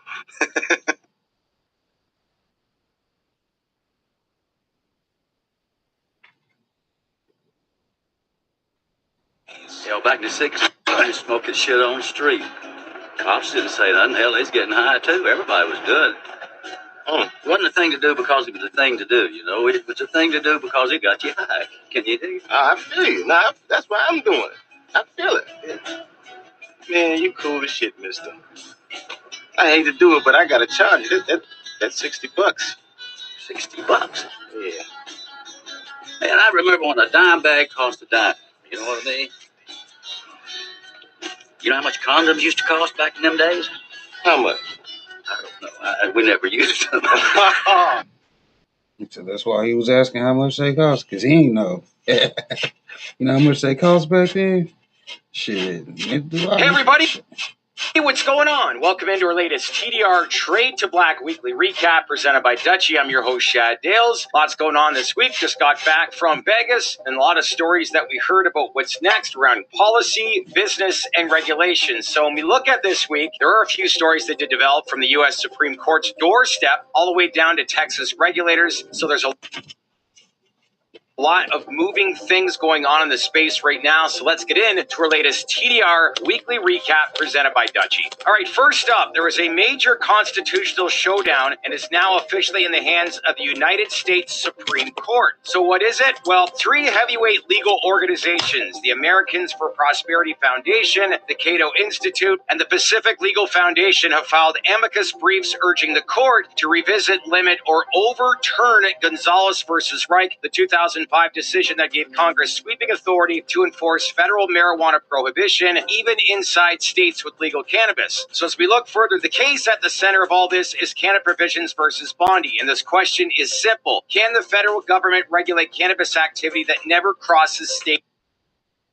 lines? The petitioners, all licensed operators in Massachusetts, grow, sell, and distribute cannabis entirely within their own state and not a Gramley's, Massachusetts. They argue that the Controlled Substances Act shouldn't apply to them at all, and they've got something here. AFPF's brief calls Reich a constitutional aberration, saying the federal government crushed state policy powers in a way the founders never intended. Then Cato's argument, it leans on originalism, pointing out that in 1787, the word commerce literally meant trade, not cultivation, possession, or intrastate activity. And PFL takes the broad view, warning that an unchecked commerce clause doesn't just impact cannabis, it impacts property rights, state sovereignty, and the boundary between federal and state authority across hundreds of policy areas. All three groups, they're saying the same thing. The necessary and proper clause isn't a magic wand. Congress can't use it to drag local licensed in-state cannabis businesses under federal jurisdiction. So in all this, if the Supreme Court takes this case, it would be the first real constitutional review of federal marijuana prohibition, get this, almost 20 years. So what's next? Well, a decision on whether the court will grant certiorari is expected around December 15th, and yes, we will be watching this closely, so stay tuned on that. And before we go any further with this week's weekly recap, now a quick word from Morgan & Morgan. There's a reason smart investors celebrate when their portfolio jumps 40% in a year, just like there's a reason Morgan & Morgan is America's largest injury law firm. Think about it. When you're investing, you want the right team in your corner. The same is true if you're injured in dealing with an insurance company, and that is where Morgan & Morgan comes into the equation.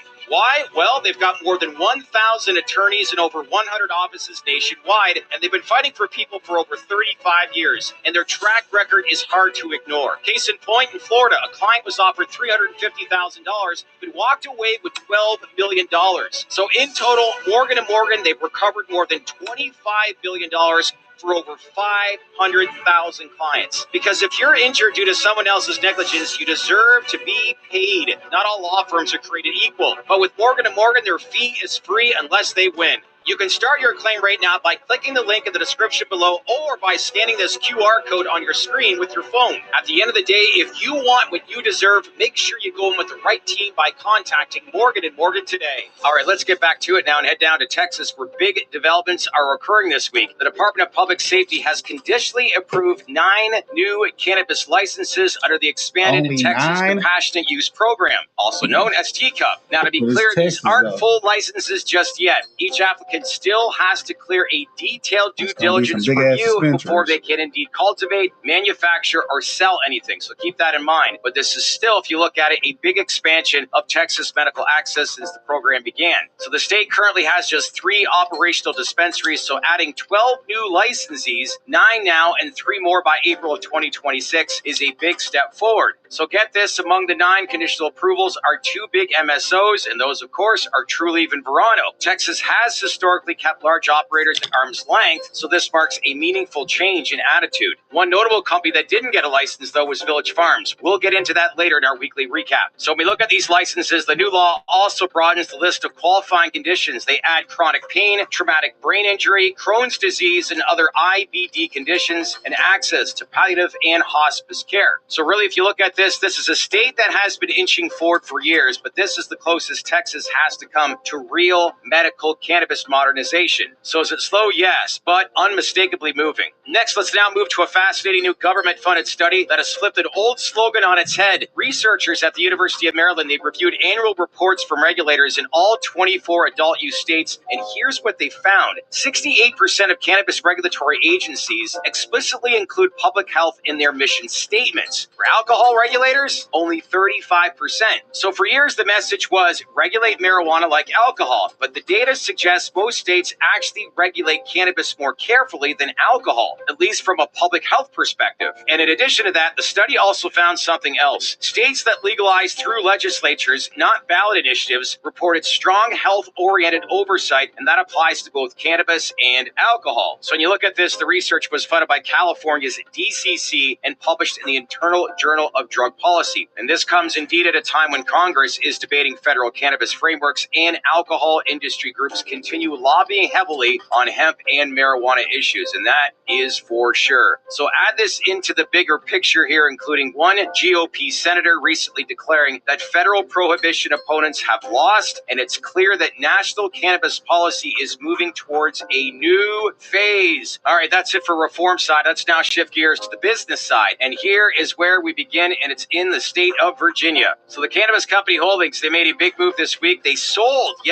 their entire Virginia business to Curaleaf for $110 million. The deal includes 5 operational dispensaries, 1 in development, and over 82,000 square feet of cultivation and production space in the Richmond area. So job well done by Curaleaf and team. They will pay $80 million up front, $20 million in deferred cash, and issue a $10 million promissory note with 6% interest. There's also a go shop window and break free built into this agreement. For the cannabis, it has been openly shopping assets under its ongoing review of strategic alternatives. So this move again signals a deeper restructuring strategy heading into 2026. Is it a head scratcher? Yes. Do you have questions if you're an investor in this company? Yes. And have we reached out to the team? Yes. Next up, Village Farms. They didn't receive a Phase 1 Texas medical cannabis license, but CEO Michael DeGiulio says the outcome has zero impact on financials or strategy. Their application rolls into Phase 2 automatically, and the company continues to position its massive Texas agricultural footprint, including 2.2 million square feet of greenhouse space, for the future of cannabinoid production. So with Village Farms in Texas, the story is far from over, because they're clearly playing the long game here. So keep your eye on Village Farms. Still more to come. Also making news this week is High Tide, as they have officially gone international, opening its first Canna Cabana store in Berlin. Nice. So where is it? Well, the location is in what's called Berlin Mitte. It's basically a cultural epicenter and follows High Tide's acquisition of Remexian Pharma, giving them a footprint in medical importing and distribution. Furthermore, their CEO Raj Grover says they're bringing the same accessories-first retail strategy that worked in Canada into Europe's largest cannabis market. So yes, there's no THC being sold yet, but this will develop over time. But all in all, great first step opening up a Canna Cabana store overseas. Job well done, Raj and team. Next, the behemoth is Trulieve, and check out their stock over the last 6 weeks, slowly but surely and quietly climbing up. And in addition to that, they secured conditional approval for that Texas dispensing organization license, putting them on track to become one of the few operators legally allowed to cultivate and distribute medical cannabis in the state of Texas. So overall, this is a big win for the company and a big development for Texas patients as the Trulieve story continues to grow.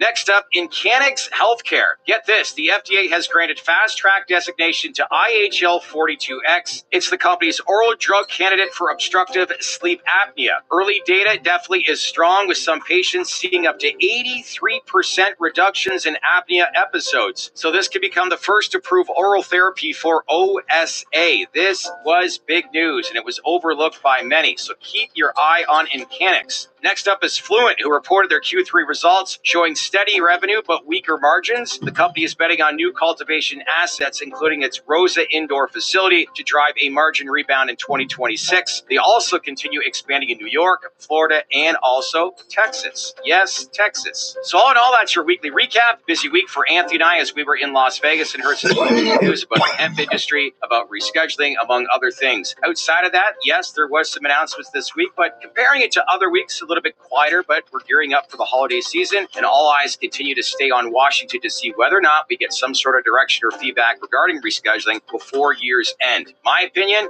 who knows about the timing, could be going into 2026. But we sit here, we report every single week, and provide to give you updates on what we're hearing and what could come next. So if you want to stay connected, make sure to smash on that bell for all notifications and subscribe to us here at TDR. As well, love to hear from you, so give me your feedback on what was the big highlight for you this week by leaving your comments below. Want to keep this conversation going, and if you haven't done so already, make sure to scan this QR code to become a daily baked-in newsletter subscriber, giving you all the latest information on the business and reform side of the cannabis industry and delivered to your inbox weekdays, Monday through Friday at 8 a.m. Eastern Time. All right, we are back next week. Full schedule ahead of us. We'll be fresh, and we'll talk more about the recent trip and what we can expect towards these last few weeks of 2025. In the meantime, enjoy your weekend. That's it for our latest TDR Weekly Recap presented by Dutchie. I'm your host, Shad Dales. Thanks for watching, and see you next week.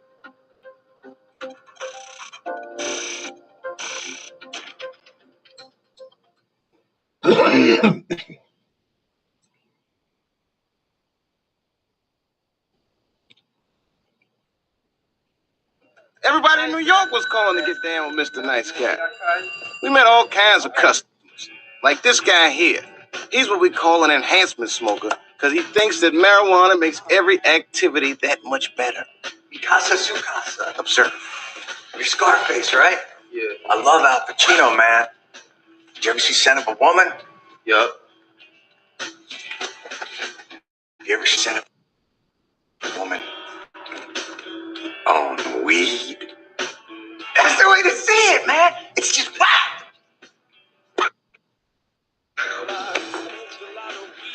$60, yo. Cool, man. I got it. Did you ever see the back of a $20 bill, man? No, I don't know, yo. Did you ever see the back of a $20 bill on weed? Oh, there's some weird shit in there, man. There's a dude sitting in the bushes with a gun. I don't know, man. I don't know. What? Red team go. Red team go. It's just some weird shit, man. Man, you fucking crazy, yo. Oh, that's cool. Thanks, man. Hey, yo, wait. Dude, I'm going to check out the stars later. It's really trippy. Especially on weed, man.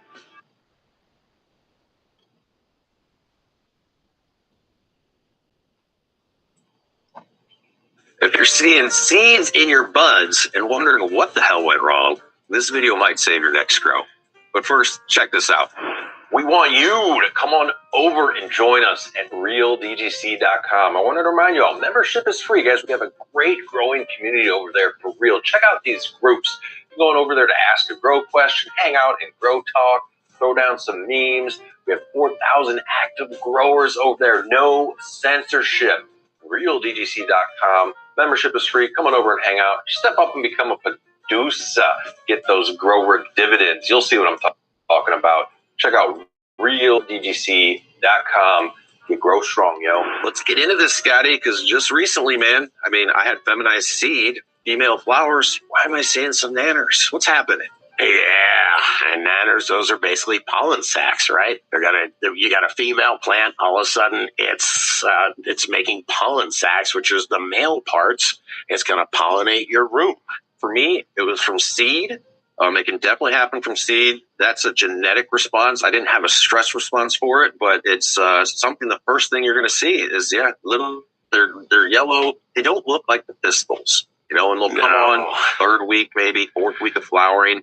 When you start to see your pistils develop. Hey, all dioecious plants, all cannabis, any type of it can herm. It really has to do with how much stress it can handle before it herms. Herming is a stress response, so the plant, even if it's not getting pollinated somewhere else, can still make a seed and continue to the next generation.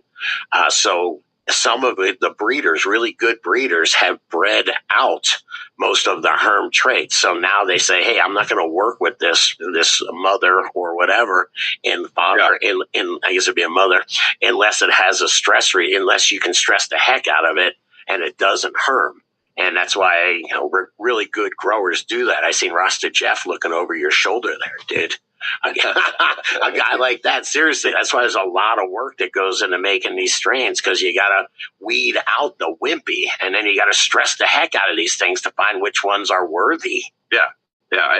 like I said, what causes them? A lot of people say, from seed, it can genetically just happen. I didn't have any of these stresses. Like light leaks can cause it. When you have a tent that has a bad zipper, or you left something open, over time, a light leak can cause it. Or heat stress can cause it. Any type of stress in the growth can potentially cause it if the genetics are prone to it. Not necessarily, like you said, when breeders really test the heck out of them, they have strong genetics, it's typically not going to happen. Yeah, that's why I do have to take umbrage with the seeds that you got, because you did very little stress to them and they still hermed up. That, to me, doesn't say so much about the breeder. Well, only one seed out of a 12-pack so far. Well, I'm working, and it is amazing how long it takes just to get through a 12-pack of seeds. If you're really trying, that's a whole nother show. But it can happen to any breeder. I wouldn't just poop on one breeder just because of one plant. If it happens over and over, I've seen people get roasted online because of that. And I don't like it. It's not a guaranteed game. We're working with nature here. Let's take it to how to spot it, or is it too late? So if you see one, do you cut down the entire grove? Not necessarily. If you're in the latter part of bloom, you have good flower, you have 10 days left, you see a couple nanners pop in, now you know that plant might do that. But it's not going to have enough time to create seeds and ruin your flower. Still finish that plant, right? I don't know, man.